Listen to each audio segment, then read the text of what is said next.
further delay, the moment we all have been waiting for. Drum roll, please. Lip roll,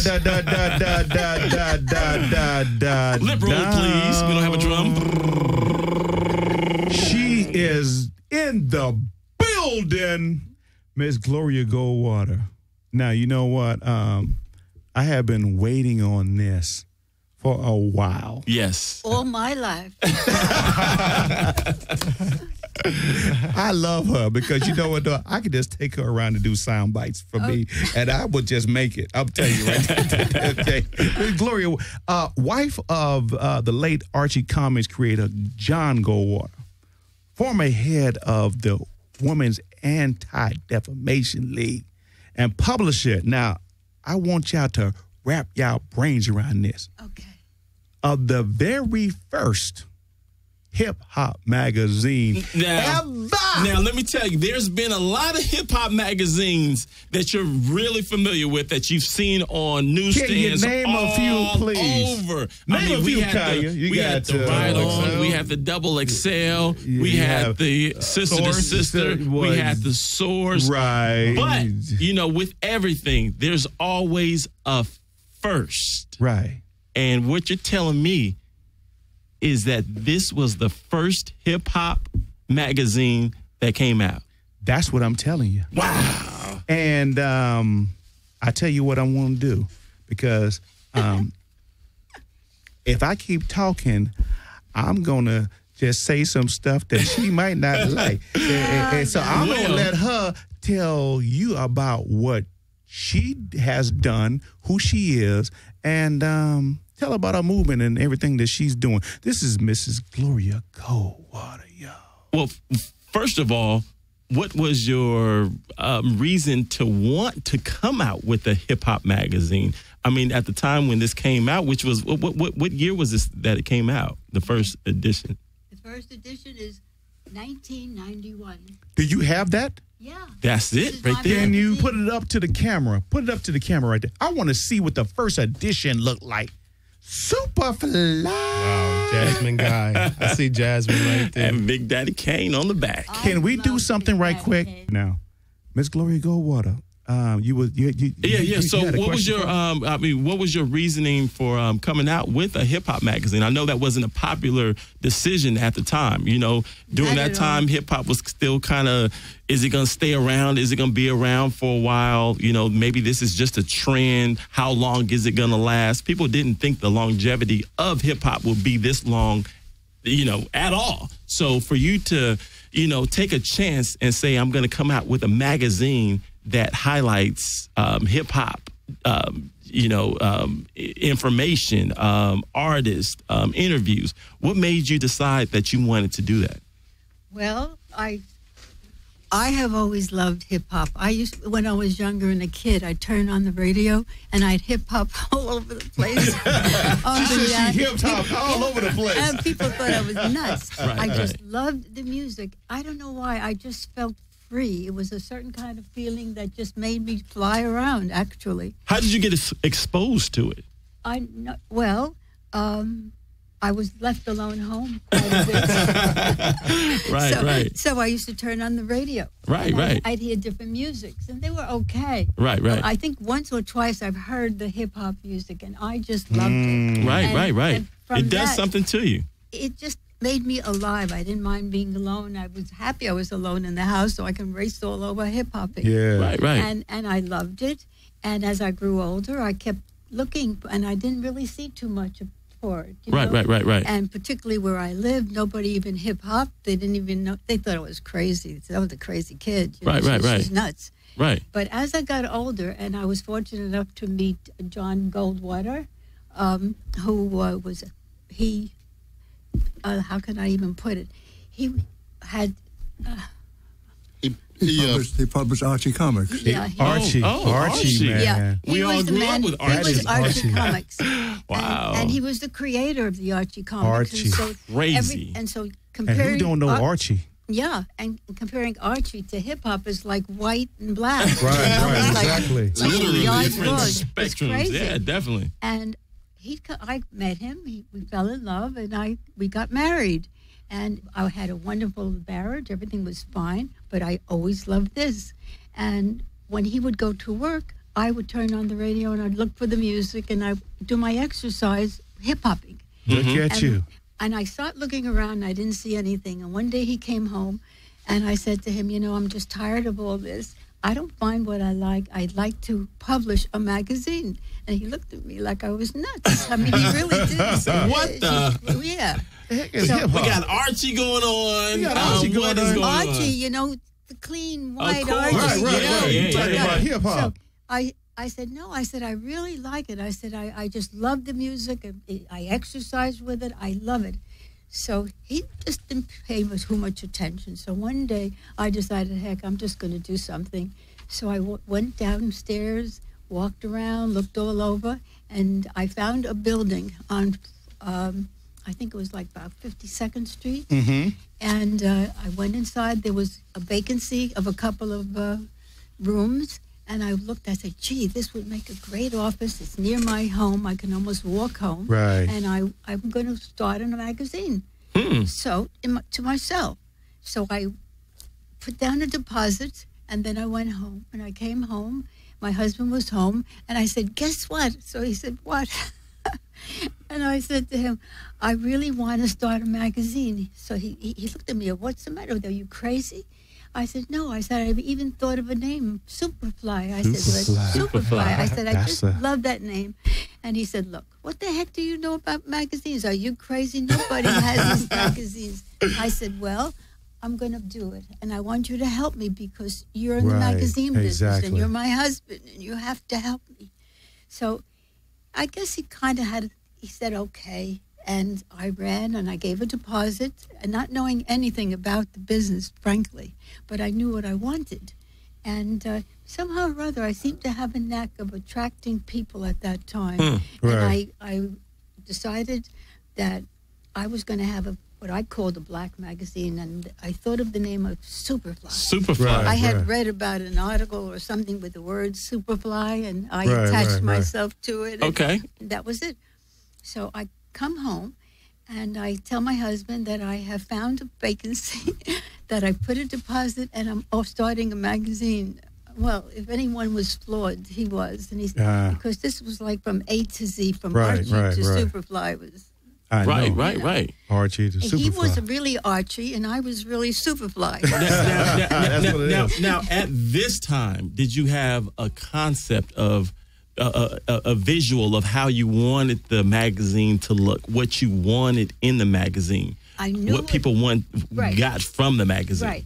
I had it in my head, but, I thought, how am I going to visualize it? But I knew what I wanted. So I went around a bit, and I met some people. I hired some people who seemed to know a little bit about hip-hop and things like that. I employed them, and I just said, I know what I want. Right. So the fact was, I knew the artists that I liked, the ones that I listened to, which I have all listed in my book. I have LL Cool J. I have Paris. I have No Face. Ice-T. I loved Ice-T. Ice-T. That need to be in a museum. Yeah, and I loved Big Daddy Kane. Oh, Big Daddy Kane. But no half stepping. But you did do it. You did do an interview with Ice-T. Oh, I did with all these. Yeah, but how was that interview with Ice-T? Everything went. I don't know. It just seemed to flow to me. But somehow or other, word spread like wildfire. There's some crazy person in an office that's starting a magazine, and she's looking for people who hip-hop. She's looking for performers. She's looking. Well, suddenly, and if you see the magazine here, you will see pictures of all of them. They would come to my office. It was like one told another, told another. They came to my office, and they would stand outside. I flooded my office. Put that picture up. Now, you know what? Back in 1991, there was a certain type of image that hip hop carried. With the Ice-T, he was real kind of gangster hip hop. Now, were you intimidated at that time? Here you are. How tall are you? 5'2" and a 5'2.5", and you have this Ice-T coming up, who came out with a gangster, a gangster rapper kind of mentality. First 6 in the morning, police at my door type of mentality.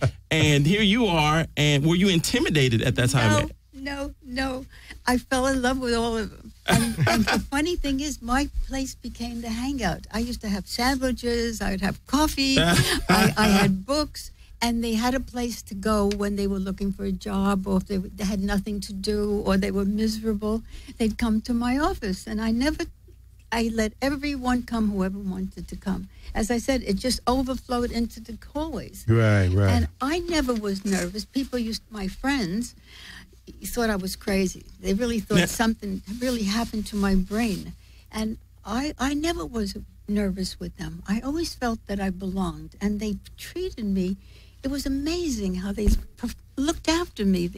When they performed, they found seats for me. They always held reserved seats. Nice. They took me around. They protected me. They walked with me. If it was late, I had to go home. They would take me. They took care of you. They had your back. Exactly. That's the word. They had my back. So check this out. I loved every bit of it. You've been listening to Miss Gloria Goldwater talking about. Let me tell you, and boy. This is Indie Face Radio Show, the show that's all about the independent artists. That was, we trying to get into a little holiday spirit, man. Yes, that time. Smokey Norfolk and the Temptations. Can you do any better than that? Oh, dude? No, not at all. Not at all. I mean, come on, man. Way to get you in the holiday spirit. Yeah. We still got Miss Gloria Goldwater. Yes, we do. In the one and only. You want to holler at 1-800-893-9562. I want to point out a few things before we go back to her.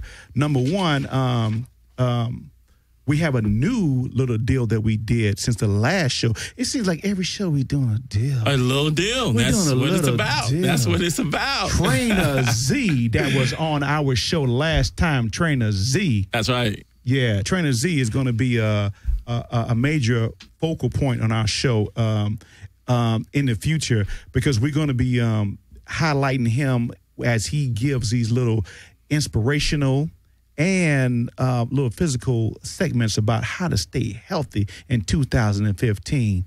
Also, he just launched a brand new site that you can log on to find out about what he's doing. And on his site, he has all our archive shows. And that's at trainer.z at getthetzelement.com. That's trainer.z at getthetzelement.com. Trainer Z is representing for us here in LA, even though he's on the West Coast. That's right. I love it. Dude. Yeah. I love it. Trainer Z, you keep it going on, man. That's what I'm talking about. This is Indie Face Radio, and we appreciate you, Trainer Z, being part of our radio station and the independent crew that's going on around here. And Ty, let them know who we still have in the building, man.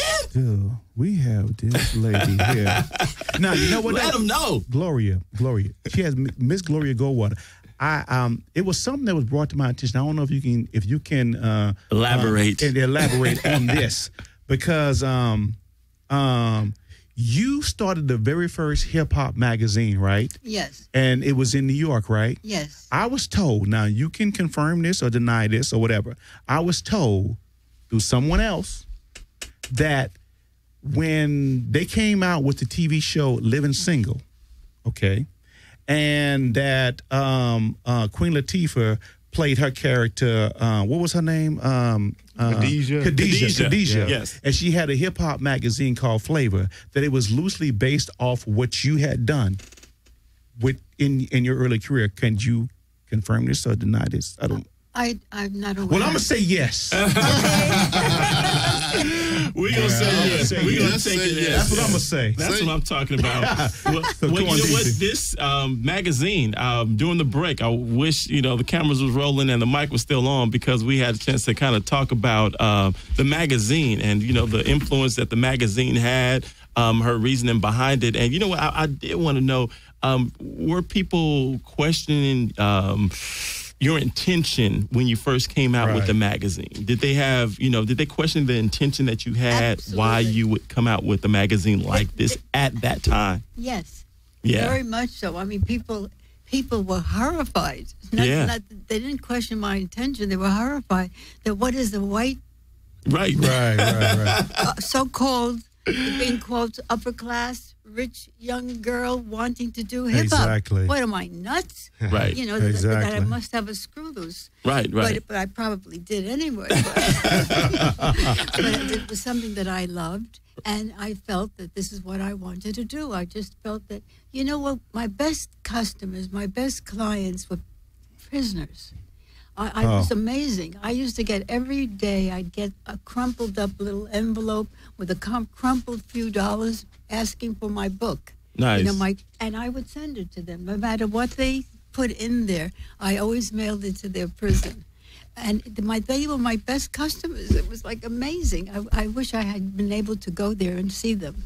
Now, we're looking through this magazine, and I saw a young picture of Russell Simmons. Russell Simmons! Yeah. And you with said the thick you had mustache? a story about Russell Simmons that you could kind of share with us a little bit. Well, tell me. Where's the story? Show me which one, because I have several stories. Oh, the story, yeah, because I know the Beastie Boys had a. Oh, I love the Beastie Boys. And they had a kind of a confrontation at one point, right? Everybody. Yeah. Everybody. Okay. You care to elaborate on that one a little bit? The Beastie Boys and the. He wants to hear the story about the Beastie That's Boys. DA. That's DA. The Beastie Boys and the hats. Tell them about that. Oh, with Russell Simmons? Yes. Yes. All right. I had, at that time, I also had a night program where people came in and we talked from 9 to about 9:11. In those days, I had time on the air. Oh, Airtime. nice. They were giving away airtime at that time. It's something that had started, and I was fortunate enough. I was there, and they gave it to me. Okay. And so one day I get a call from Russell Simmons that he'd like to bring the Beastie Boys to talk, give them a little publicity, would I mind? I said, absolutely. So they came, and they were lovely. People thought they were wild, but they were very lovely. And they came in wearing hats. So when they came in and they sat down with their hats, they, out of being polite and nice kids, they took off their hats and sat waiting for Russell Simmons. He comes in about 10 minutes later, didn't say hello, didn't say anything, walked straight over to them. What the heck are you doing? How dare you sit like that? Really? They didn't know what he was talking about. And they're looking at him, and he said, that's what you're supposed to wear. That's your trademark. You take off that hat. Yeah. Exact words. That sounds like your Russell. trademark. Right. Is that right? He said, you put those hats on and never take it off. And they did. And that was that. Wow. But I was really shocked that they were so polite and nice. And now, you have you stumbled on a lost interview of Tupac? Yeah. Which one was that? I'm trying to think. That's when they were in the cab. And you didn't do the interview with Switch. Hamza did it with Switch. I know, but I don't have it. I know. Yeah, but you did it. Yeah, the story. Yeah, if you could tell us a story about that. Yeah, Very interesting story. But it was somebody stole it. Stole the story from me. He's still in and about an hour later, he was killed. Now, no. No, it's not that one. No, that's that. We got to hear about that one too. Then I'm getting mixed up. No, what she was referring. Okay. No, you are something else, man. No, what she was referring to. What she was referring to when she said kill, that she had interviewed Biggie Small. That's it. And then she had told him and warned him, hey, be careful. And the next thing you know, came to L.A., boom. Is that right? They had told him not to come, and we had a great interview. And what happened? Now, was that in one of the magazines or in the book? No, I don't have the interview. You don't have the interview, The okay. interview was stolen from me. From some other guy took the interview because I was going to a party. And I told him to please hold it for me like a jackass, and that I'll pick it up tomorrow. Right. Well, tomorrow never came. He just disappeared with it, and I never got it. Wow. But it was a great interview. Wow. Me and Corn. I said, gotta go. I'm not going to miss this. This is special. He called me. I'm going. And I left, and I did go. I mean, not that he was home alone. He had someone, but he Right. wanted Of me course. home. But anyhow. So you go to the party. You have a great time. I get to the party. I'm having a great time at the bar. Everybody is there. The whole town is there. Everyone in town. And all of a sudden, they called me to the bar, and they said, the telephone for you. It was my husband. When are you coming home? When are you coming home? I need you. When are you coming home? I said, I'll be home. And I continued trying. I said, I'll be home because I'm interviewing people. I was busy. I really was busy. So 10 minutes later, same call. So finally I said, this isn't good. Doesn't look nice. It's not good. Right. So I better get home. But Hamza was an excellent photographer. He knew everybody. They knew him. So I said to him, Hamza, you stay here. You take care of the pictures. So you were going to leave? And I'm leaving. Okay, I'm leaving. So I start to leave. I go outside. It's about 11:30 at night in Harlem on a dead street. And I'm wearing my clothes and jewelry and everything else. And I start to walk to look for a cab.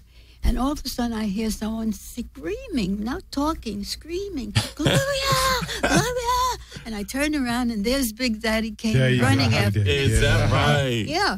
And I said, what? I said, listen, I said, don't worry. I said, I have the pictures. I'm taking the pictures. Hamza's there. He'll handle everything. And he grabs a hold of me. He's so big. Yeah. Grabbed a hold of me, and he said to me, are you crazy? I've never forgotten. Are you crazy, woman? He said, I don't give a damn about the party and the pictures. Walk another 10 steps, he says, with the jewelry and stuff you're wearing. You'll get robbed. He said, you're not going to make it home. He said, are you nuts? And he grabbed my hand. He says, come here. And he grabbed my hand, and on the corner was a big, gorgeous limo with a chauffeured car there. And he opened the door, and it was his car with his limo. Nice. And he threw me in.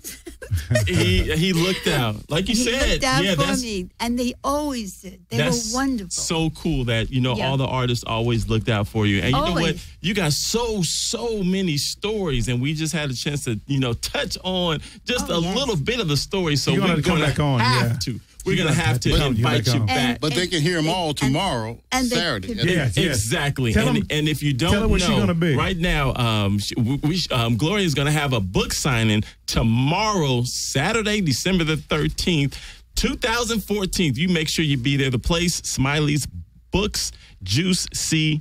Juice. All right. It's located at 940 East Dominguez Suite K, and that's in beautiful Carson, California.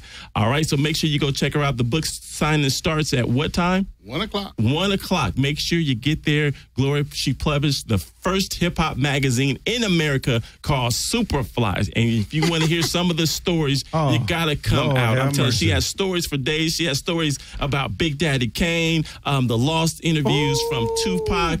She had a run-in with Ted Kennedy. A good run-in, not a bad run-in. A good run-in with I don't know about them Kennedys. I don't know how good they are with them Kennedys and now. them Kennedys, exactly. Big Daddy Kane, and the list goes on and on. I mean, we can go on and on about your experience with the Pope. The Pope. Oh, so if you want to hear these stories, make sure you go chop it up with her tomorrow at the book signing. My lovely husband. Yeah, and you know what? We got a package. For you. On behalf of me and Corn Deasy. Yes, on behalf of us, we got a little package for you. We want to present you and Kaya Cool Cow and the whole Indie Face Radio crew. We got a package that we want to present to you for publishing the first hip-hop magazine and all that you've done. For the genre of hip-hop. Yeah, so Miss Gloria Goldwater, this is a small token of our appreciation. And I want to give you one of my books called Superfly. Untold Story of Hip-Hop. We'll make sure that everybody get a copy. Yeah. Put that on the camera. Yeah. You know what, though? And how can they... Now, if the average person was watching, how can they purchase this right now? Go to Amazon or Kindle. You can pick it up right now. Just swipe your card. Now, you know what? We all have a hip hop experience that, just really we just can't get out of our memory. I'll write it for you. You'll write it for you? But what was that moment for you that just kind of constantly replays in your mind? It constantly replays the night that I did leave Big Daddy Kane, because that was one of the nights when I saw how ill my husband was, and I realized that I just had to give up what I was doing. What you were doing? Spend much time. I must tell you, it broke my heart. It really did. Okay. Well, come on. Yeah.